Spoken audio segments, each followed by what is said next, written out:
Imagine, like, a government institution has the legal right to just seize your birth certificate, um, throw it in an incinerator, print a brand new one with entirely different parents, and then legally forbid you from ever seeing the original. Right. I mean, it sounds exactly like a premise from some dystopian science fiction movie. Yeah, totally. The state having the ultimate authority to literally rewrite a human being's origin story. Oh. But today, we're taking a deep dive into a text that argues this isn't fiction at all. It's actually what happens every single day in the modern adoption system. Exactly. We are looking at a really provocative, honestly paradigm-shifting source today. It's titled The Case for Abolition, Genealogical Nullification and the System that Requires Erasure.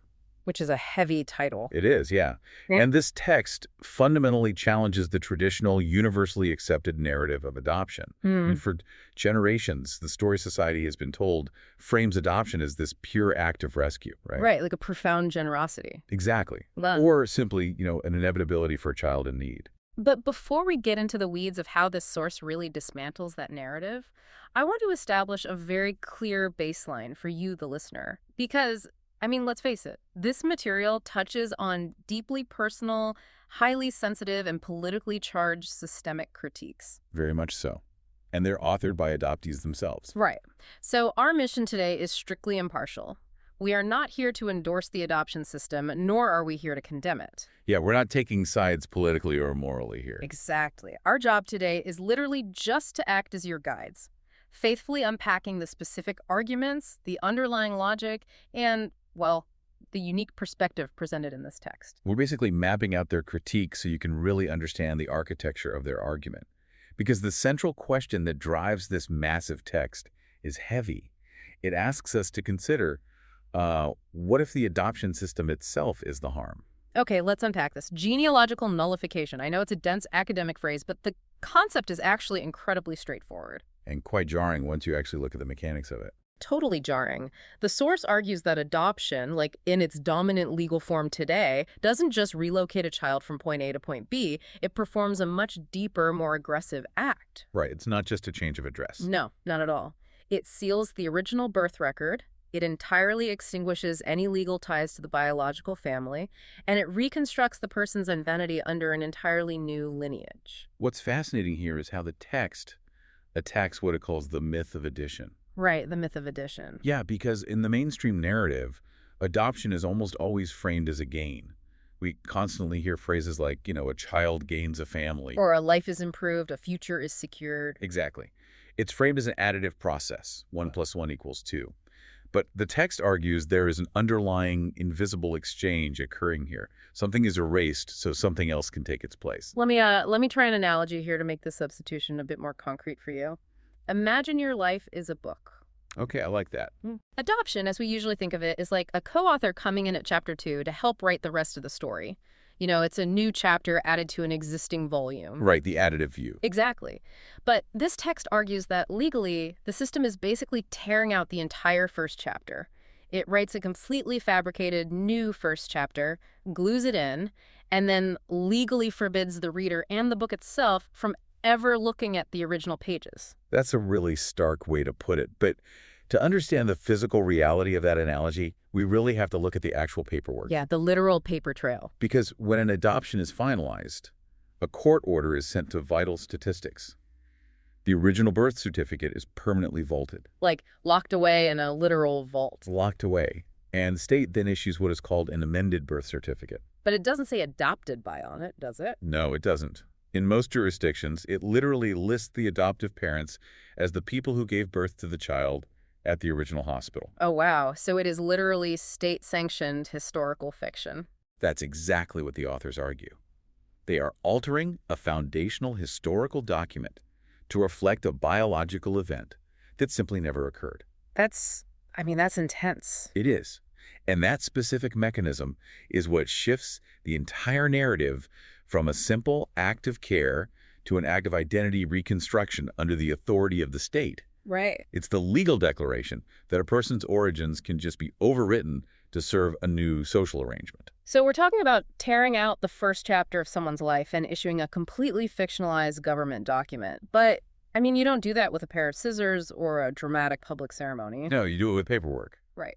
Let's look at the mechanics of how this happens so quietly without society even really noticing the erasure. The authors actually attribute this silence to the sheer banality of the bureaucracy. They call it administrative disappearance. Administrative disappearance. Yeah, because there is no visible mark of rupture on the child. Mm. Society doesn't see the erasure because it just happens in the mundane quiet of a courthouse, or a records office. Right. It's just a judge signs a paper, a clerk files a form, a database is updated, and poof, a history is archived. Exactly. The violence of it, according to the text, lies in its bureaucratic precision. Now, I want to pause and push back on this a bit because I think a lot of people listening might have the exact same reaction I did initially. Sure, go for it. Couldn't one argue that this administrative clean slate is actually just the system protecting a highly vulnerable infant? That's a very common question, yeah. Because historically, there was massive social stigma around out-of-wedlock births. Or, maybe there are genuine safety concerns with the biological family. Isn't sealing the record just a necessary way to shield the child and give them a totally fresh start without the baggage of their origins? That was indeed the historical rationale that really built the closed system in the mid-20th century. The intention was often framed as shielding the child from the stigma of quote-unquote illegitimacy. Right, which was a huge deal back then. It was. However, the text counters this by pointing out that the state cannot manufacture a fresh start without simultaneously mandating a permanent loss. Oh, interesting. Yeah, their point is that shielding a child from stigma by erasing their truth implies that their truth is something shameful that absolutely must be hidden. But wait, even if we accept that the child shouldn't carry that shame, what about the biological parents? What do you mean? Didn't many of them surrender their children with a strict promise of anonymity from the state? Unsealing those records or stopping this erasure would violate the privacy rights they were promised, wouldn't it? Right. The authors unpack that exact clash of legal rights in great detail. Because it's a huge legal conflict. It is. Their argument is that the state overstepped its ethical bounds by promising anonymity to one party using another human being's identity as the collateral. Wait, wow. Say that again? The state promised anonymity to the parents, using the child's identity as collateral.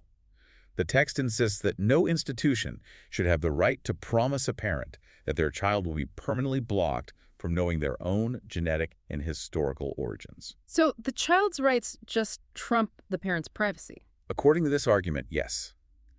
The child's right to their own factual identity supersedes the parent's desire for privacy. That reframes the entire legal dynamic. I mean, the child literally becomes the collateral in a contract they had absolutely no part in negotiating.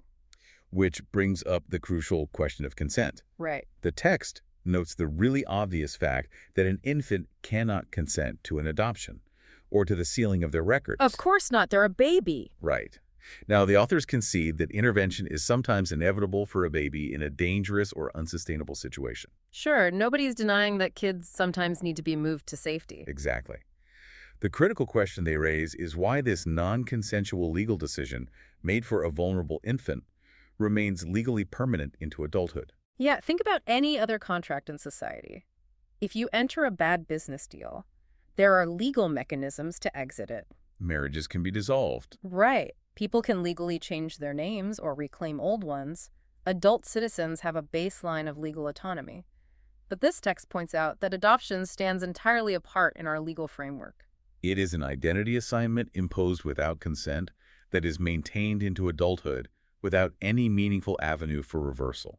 Even in places where records are opened up, right? Yes, even in jurisdictions where adult adoptees campaign for and actually win the right to access their original birth certificates, the underlying legal structure doesn't change. Because getting a copy of the original paper doesn't magically undo the amended one. Exactly. The adult adoptee is still legally bound by a permanent contract they never signed, operating under an identity constructed for them by the state. Here's where it gets really interesting. If this permanent erasure is being imposed without consent and maintained by the state for a person's entire life, we have to zoom out and look at who is being erased. This is where the source shifts gears from, like, a critique of individual legal rights into a massive, sweeping socioeconomic critique. We basically move from viewing adoption as a private domestic event to analyzing it as a profoundly political reality. Yeah. The text introduces a concept called adoption as redistribution, not rescue. The authors point out that adoption does not happen in a vacuum, and it certainly does not happen randomly. No, it doesn't. It follows very specific, very predictable demographic lines. It tracks closely with poverty, social vulnerability, and huge power imbalances. The source argues that children are rarely without families. What they are, overwhelmingly, is without resource families. Without money. Essentially, yes. The text asks us to look at the global and domestic supply chains of adoption. Children are routinely moved from poorer nations to wealthier nations. Right. And domestically, they're moved from marginalized communities or under-resourced single mothers into upper-middle-class privileged households. So the argument is that society takes this systemic transfer of human beings from the poor to the wealthy, packages it in a narrative of benevolence, and just calls it care. That's their exact argument. When you view it through the lens of wealth and power dictating who gets to keep their children and who gets to rewrite someone else's child, the nature of the trauma shifts entirely. It does. Mainstream narratives tend to treat the harm of adoption as incidental or episodic. Like it's just a phase. Right. A common view is that an adoptee might struggle with occasional anxiety or, experience a tough phase in their teenage years regarding identity formation. Like typical angst, but adoption flavored. Exactly. It's treated as a symptom that can be managed with good therapy or supportive parenting. Mm-hmm. But the authors reject that individual symptom model entirely. They argue that the trauma is structural. Because the loss of origin isn't just a sad event that happened in the past, like a broken bone that heals. No. It is a permanent, ongoing state of being. Even in the most loving, stable, well-resourced adoptive homes, the text notes that many adoptees describe a persistent, lifelong fracture. A fracture. Yes. There's a constant gap between who they are currently, legally, and who they were originally born to be. Time doesn't heal genealogical nullification. It just stretches it out. Exactly. It simply extends that fracture across a person's entire lifespan. The trauma is the daily reality of living in an altered identity. So if the trauma is that profound, how does the system sustain itself without the broader public realizing the severity of that fracture? That's a great question. The authors spend a significant portion of the text pointing to language. They show how heavily the system relies on very specific, almost clinical terminology to sanitize its actions and hide the reality of what is actually happening. The system rarely uses language that accurately describes its legal mechanisms. Yeah. We see words like placement, permanency, and best interests heavily utilized in courtrooms and agency brochures. Yeah, placement. I mean, a placement sounds incredibly benign. It sounds like you are carefully organizing books on a shelf or setting a table. Right. It does not sound like you are legally severing a bloodline and extinguishing a biological history. And then look at the word permanency. Yeah, permanency sounds comforting. Yeah. Like a warm blanket or a really solid foundation. But in the context of this text, permanency means the permanent, irrevocable legal erasure of the original self. It's totally flipped. It is. These terms act as a linguistic buffer. They basically stand between the drastic actions of the state and the accountability the state should face. By controlling the language, the institution controls the public perception. I mean, if you convince society that you are simply providing permanency, well, nobody questions the mechanism of erasure required to actually achieve it. Exactly. So what does this all mean when we look at the future of the system? If the trauma is baked into the very foundation, into the legal mechanism of nullification, and even into the language itself, what is the solution? Well, the text is completely uncompromising here. Right. It argues that simply tweaking the rules, what we would typically call reform, fundamentally fails. The source dismisses standard reform efforts completely. Stuff like offering better pre-adoption counseling or mandating cultural awareness training for adoptive parents. Or even passing laws for partial open record access. Right. The authors argue these measures are bound to fail because reform only modifies the appearance of the structure. It doesn't actually dismantle the structure itself. Because if the state still holds the power to erase and replace a person's legal identity, then giving an adult adoptee a quick peek at their original birth certificate doesn't solve the core issue. Not at all. The state is still the ultimate arbiter of their reality. Without addressing that massive power imbalance, the authors just view reform as procedural and largely symbolic. That leads directly to their ultimate demand, abolition. Abolition. Yes. But it is crucial to understand exactly what they are targeting here. They are calling specifically for the abolition of plenary adoption. Plenary. Yes. Plenary means absolute or unqualified. Plenary adoption is the specific legal model that gives the state the absolute power to permanently extinguish original identity, replace legal lineage, and basically foreclose any future autonomy for the adoptee. Now, the authors are extremely clear that abolition does not mean abandoning children. Right, that's a huge misconception. Right. The text explicitly states, quote, abolition without replacement is collapse. They aren't asking for the collapse of child welfare. They are asking for a new foundation that doesn't rely on legal fictions. If we connect this to the bigger picture, the text actually provides a very detailed roadmap of already existing alternatives to plenary adoption. Which is super important. Definitely. The most prominent alternative discussed is the legal guardianship model. Let's break down how guardianship actually functions compared to plenary adoption, because it highlights exactly what the authors want to change. In a guardianship, a child is placed in a safe, permanent, loving home. The guardians have the full legal right to care for the child, enroll them in school, make all the medical decisions. The child is fully protected and cared for. The critical difference is what doesn't happen. Exactly. Under a guardianship, the child's original identity, their legal lineage, and their birth certificate remain completely intact. The state does not issue a fictionalized, amended birth certificate. Right. The child doesn't lose their inheritance rights from their biological family, and their historical origin is preserved. The text points out that the primary reason some people push back against guardianship is simply that it doesn't give the adults the legal fiction of biological ownership. Exactly. Guardianship centers the child's factual reality over the adult's desire for a, quote-unquote, clean slate family. The authors also advocate heavily for kinship-first systems. Yes, this model prioritizes placing children who need care with extended family members, so aunts, grandparents, or cousins. Just to ensure continuity of identity and community. Exactly.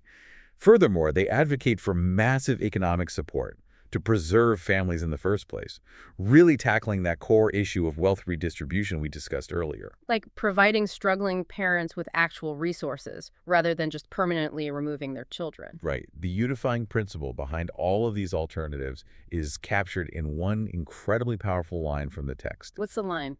Care should not require disappearance. Wow. Care should not require disappearance. You shouldn't have to legally cease to exist in one family in order to be safely housed and loved by another. It is a profound reframing of child welfare. The demand emerging from these adoptees isn't even considered radical within the text. It's really presented as a fundamental human right, the right to exist without being rewritten. Absolutely. We have covered a massive amount of challenging terrain today. We started by looking at how the authors dismantled the traditional narrative of adoption as a simple additive rescue, exposing the hidden mechanism of genealogical nullification. Right. And we explored the quiet, bureaucratic nature of administrative disappearance and the glaring lack of consent that basically binds an adult to an identity constructed for them when they were an infant. We examined the uncomfortable political reality of adoption as the redistribution of children across lines of poverty and power. We looked at why these adoptees argue that trauma is a structural, permanent fracture maintained by state control of records. And finally, we unpacked their demand for the abolition of plenary adoption in favor of guardianship and kinship models that actually preserve the original self. It is a really heavy, paradigm-shifting deep dive. It really is. To wrap up, we want to leave you, the listener, with a final thought to mull over on your own. Throughout this discussion, we touched on the text's idea of control of the archive. Right. The premise that whoever holds your records holds a profound amount of power over your reality and your autonomy. Consider your own life for a moment. In our increasingly documented modern world, we leave footprints everywhere: digital, medical, legal, financial. Everyone. We rely on those records to know our medical history, our genetic risks, our ancestry, and just to maintain our continuous story. Now, imagine if a governing institution suddenly decided to step in and seal your past. Just lock it away. Imagine they locked away your medical history, erased your ancestry, wiped your digital memory, and legally issued you a completely new, fabricated background. It's terrifying. Imagine they looked you in the eye and told you it was for your best interests, and that you were legally forbidden from ever accessing your original truth again.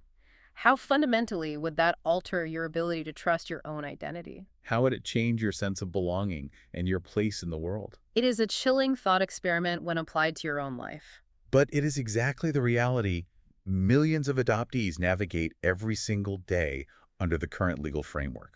Thank you for joining us on this deep dive. Keep questioning the narratives you encounter every day. Look for the mechanisms hiding beneath the surface of the systems around us. And, well, we will catch you next time.